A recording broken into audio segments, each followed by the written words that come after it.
Olive was in a big field. She was wearing a warm scarf and a woolly hat. She was surrounded by huge balloons with baskets underneath them. There were people inside the baskets, and everyone seemed very excited. Olive noticed a sad-looking penguin, so she went over to investigate. Hello, my name's Olive. She said. Is something wrong? Yes. Wailed the penguin. I'm Pilot Pete. I was supposed to take part in the Great Hot Air Balloon Race today, but my teammate hasn't arrived and you can't fly a hot air balloon on your own. Well, maybe I can help fly your hot air balloon. Oh, thank you. That would be wonderful. And he helped Olive climb into the basket. Come on, hop in. Watch your feathers. The race started. Pete fired the gas cylinders and the balloon took off, rising high into the sky. They were travelling very fast, and Olive and Pete were soon overtaking all the other balloons. They were up so high, Olive could see for miles, and the town below her was very clear. Oh, look at that! Oh, we're winning. She spotted lots of houses that looked really tiny from so high up, as well as a school with children waving from the playground. Hello! Suddenly, disaster struck, Oh, no. said Pete. We're running out of gas. We haven't got enough fuel to finish the race. We'll never win now. Olive peered over the edge of the basket. They were getting lower in the sky, and the other balloons were passing them. What are we going to do? Then Olive spied a factory with pictures of springs painted on the side. A hot air balloon? Some springs? I think I may have an idea. Said Olive, pointing at the factory. Can we land over there? Pete landed the balloon in front of the spring factory, and a man wearing a suit came out to meet them. Hello, Said the man. I'm factory manager. Can I help you? Do you have any spare springs that we could have? Asked Olive. Yes, you see these old springs? You can help yourself. Thanks very much. You're welcome. Olive collected 4 big springs and attached them to the bottom of the basket. Then she climbed back into the basket and jumped up and down to make the balloon spring into the air. Oh, what are you doing? Olive and Pete bounced high into the sky and flew over the countryside, each bounce taking them higher and higher. And soon they were overtaking all the other competitors. Bravo, Olive. Shouted Pete as they finished the race in first place. We've won. Olive and Pete were awarded the Golden Wings trophy for being the fastest hot air balloonists ever. Oh, thank you. Cried Olive. I might not be able to fly myself, but now at least I've got golden wings. Everyone laughed. And as they did, Olive realised it was time to go.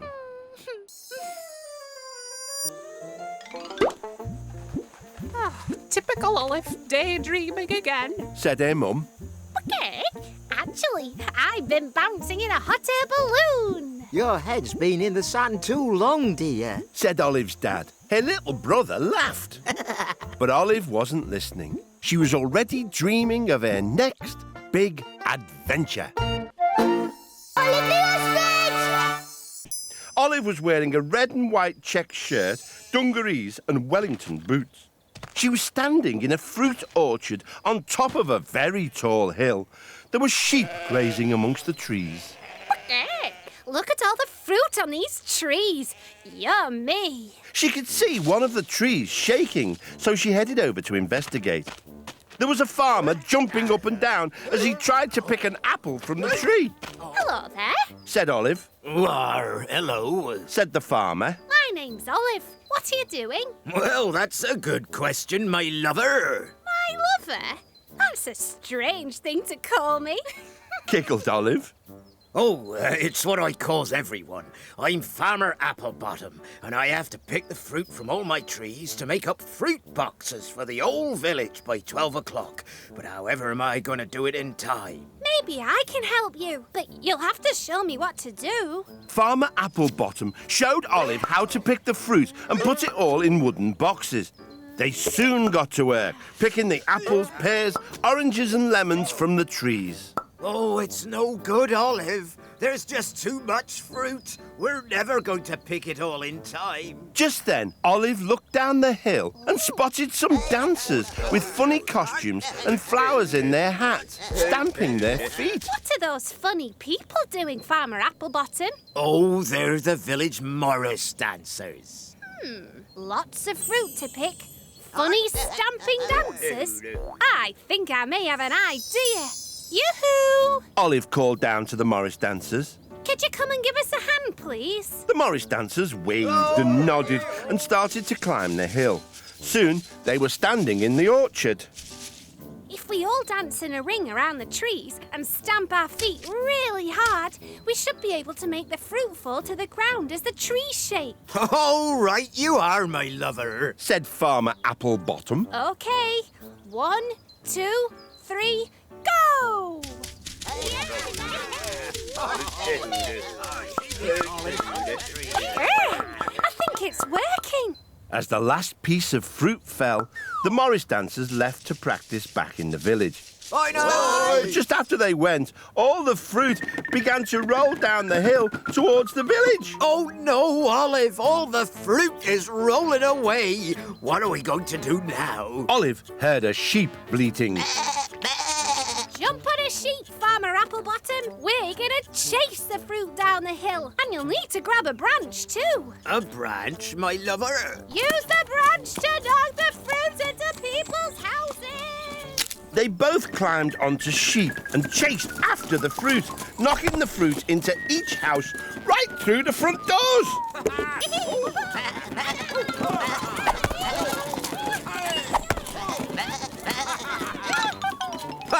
We did it, my lover. We got all the fruit to the village and it's still not even 12 o'clock. Oh, we are a right pair, aren't we? Said Olive. They both laughed, and as they did, Olive realised it was time to go. Typical Olive, daydreaming again. Said her mum. Actually, I've been picking fruit in an orchard. Your head's been in the sand too long, dear. Said Olive's dad. Her little brother laughed. But Olive wasn't listening. She was already dreaming of her next big adventure. Olive was standing in the middle of a large field with white lines painted on it. There was a net across the middle. She was wearing a little white skirt and a sun visor. Close by, two very tired-looking giraffes sat on a bench. Olive was about to walk over and talk to the giraffes when all of a sudden a ball went flying past her head, followed by another and another. Oh, please stop. You're going to hit me. Sorry, man, I didn't see you there. Olive saw a curly-haired toad wearing white shorts and holding a racket. I'm John McIntoad, and I'm trying to train for an important match, but my training partners Virginia and Wade are too tired to play. Oh, I'm Olive. If Virginia and Wade are too tired, maybe I can help you train. Well, sure. Do you play tennis? I don't even know what tennis is. You cannot be serious. This is a tennis court. This is my tennis racket. Surely everyone knows what tennis is. I'm afraid not. Will you teach me? Sure, I guess I could.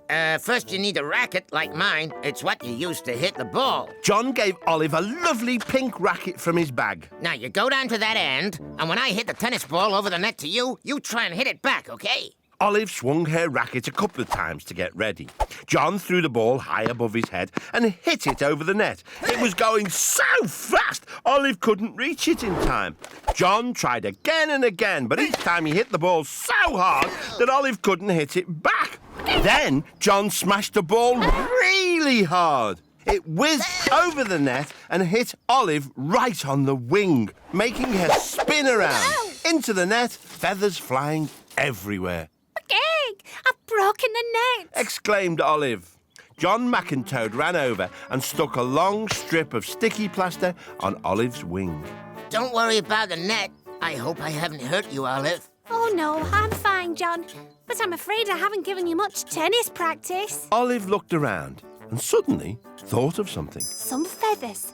A ball. Some sticky plasters. I think I may have an idea. Olive picked up one of the balls and carefully started to stick feathers to the ball with the sticky plasters. Next, she asked Virginia and Wade to hold up the net. Oh, that's a bit higher than before.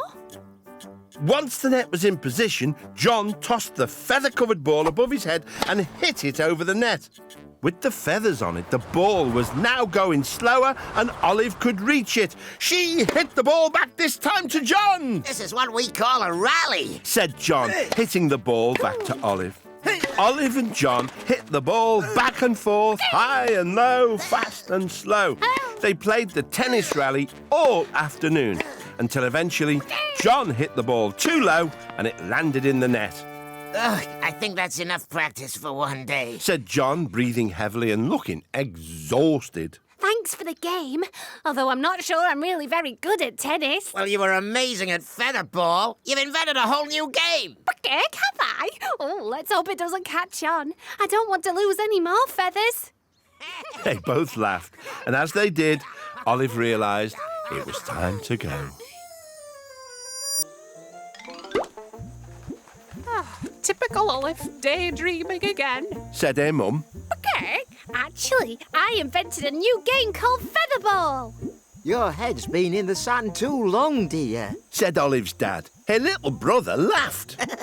But Olive wasn't listening. She was already dreaming of her next big adventure. Olive the Ostrich! She could hear some tinkly music. It was coming from a little white van that was parked nearby, and Olive could see all sorts of things inside the van. Oh, Burger, those look tasty. Exclaimed Olive.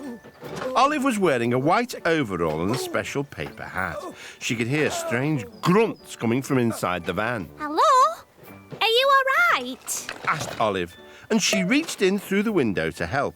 Up popped a very cold lady. Thanks. Shivered the lady. I'm Millie Vanilla. I'm Olive. Pleased to meet you.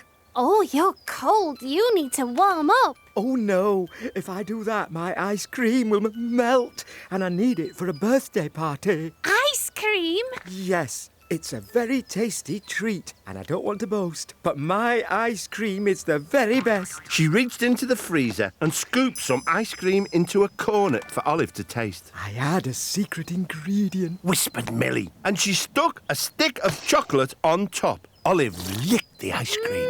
It's very tasty. Like I said, the very best. Now I mustn't be late for the party. Would you like to help me? Oh, yes, please. Olive jumped into the van and they drove off. They were nearly there when Olive heard a bang. The van stopped with such a bump that all the chocolate sticks fell out of the window. Olive and Millie got out to see what was wrong. One of the tyres was completely flat. All the air's leaked out. But Millie was more worried about the big brown puddle on the ground. What's worse, all my chocolate sticks have melted in the sun. What am I going to do? At least we still have the ice cream. But how can I get to the party with a hole in my tyre? Olive looked through the ice cream van window and saw the cornets and cherries. Cornets? Cherries? I think I may have an idea. She bit the end off a cornet and stuck it in the hole in the tyre.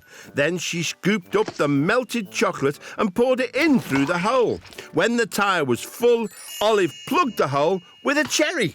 Oh, good as new. Thanks, Olive. And so, with the tyre fixed, they drove to the party. The children cheered as Olive and Millie handed out ice cream cornets, but the birthday boy looked puzzled. Where's my chocolate stick? He asked. Millie began to sniffle. He only likes ice cream with a chocolate stick stuck in it. Well, never mind. Olive told the boy. This is the very best ice cream. Not without the chocolate stick, it isn't. He noticed the mended tyre.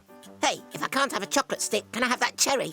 Oh, not that one. Cried Olive. But before Olive could stop him, the boy pulled the cherry out of the tyre. Chocolate sprayed out of the hole, splashing everyone and everything, Oh, no. said Olive. But then she heard the birthday boy laughing. Hey, this chocolate tastes amazing. In fact, this is the very best chocolate in the world. Surprised, Olive and Millie tasted their ice creams. Yum! Yum! I don't want to boast, but he's right. Boasted Millie. Which makes this the very best ice cream in the world. Everyone laughed, and as they did, Olive realised it was time to go. Typical Olive, daydreaming again. Said her mum. Okay, actually, I made the very best ice cream in the world. Your head's been in the sand too long, dear. Said Olive's dad. Her little brother laughed. But Olive wasn't listening. She was already dreaming of her next big adventure. Olive the Ostrich! Olive was standing on a flat green lawn next to a flag. She was wearing a diamond-patterned jumper and was holding a thin metal club.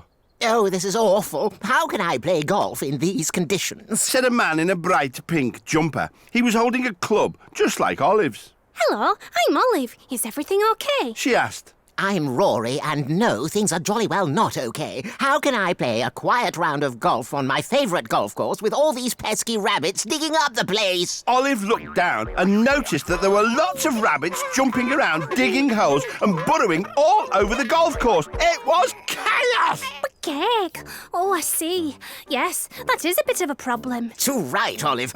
A golf course is only meant to have 18 holes. Now, thanks to these rabbits, this one has at least 418. Oi, you! Clear off! Olive decided to speak to one of the rabbits. Excuse me, why are you rabbits digging up this golf course? You're spoiling things for all the golfers. Well, it's because the farmer next door is spoiling things for us rabbits. He harvested his field of carrots, so now we have nothing to eat. We're digging up this golf course looking for food. Well, you rabbits are making a huge mess. Complained Rory. Maybe there's some way to sort all this out.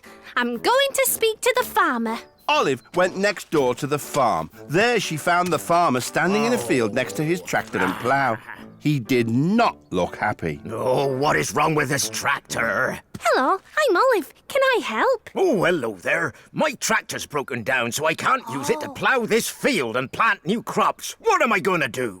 Well, what was growing in the field before? Asked Olive. Rows and rows of carrots. Replied the farmer. I harvested them yesterday, and they're all safely stored in my barn, ready for market.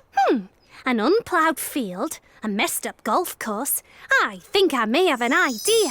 Can I use some of your carrots, please, Mr. Farmer? I suppose so, but why? Trust me, you'll see.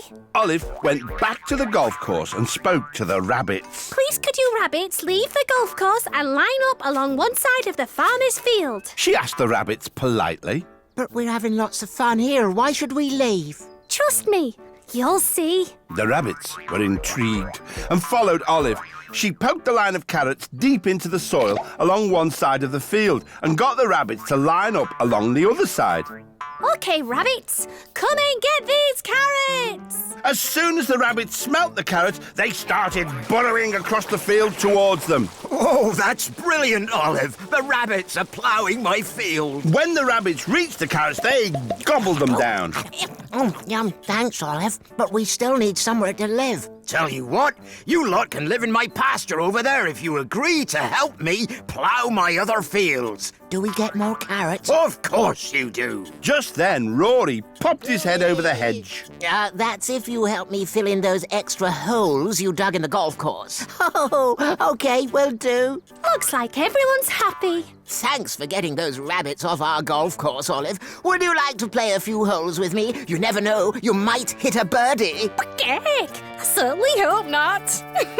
They all laughed, and as they did, Olive realised it was time to go. Typical Olive, daydreaming again. Said her mum. Cake. Actually, I've been helping some rabbits fill their tummies. Your head's been in the sand too long, dear. Said Olive's dad. Her little brother laughed. But Olive wasn't listening. She was already dreaming of her next big adventure.